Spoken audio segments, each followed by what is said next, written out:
মামু যদি আইস গারাতুন মাঠে দুগা সাইড মারতে পারে তাহলে আয়া জীবনে মাঠে যাইতাম না। আচ্ছা এটা কিন্তু মামু ভিডিও করে আর আমি এখন আফসোস করতেছি আমার ভাগিনার আজকে যে লাস্ট ম্যাচ আজকে প্রত্যেক আর মারো হইতো কইলাম তো তাকে তুই কি কর কথা আমি সাক্ষী হ্যাঁ আচ্ছা যদি আপনি দুগা সাইড মারতে দেন দুগা আচ্ছা তুই কি কর আজ তোর প্রতি কনফিডেন্স পাই না।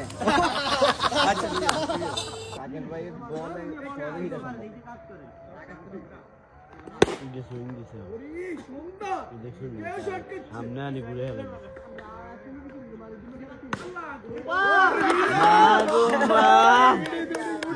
কষলা কষলা কই তোলা সব কমার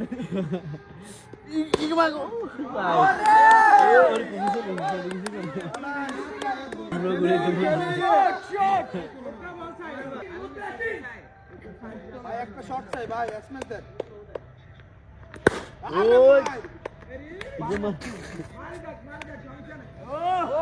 ভাই ভাই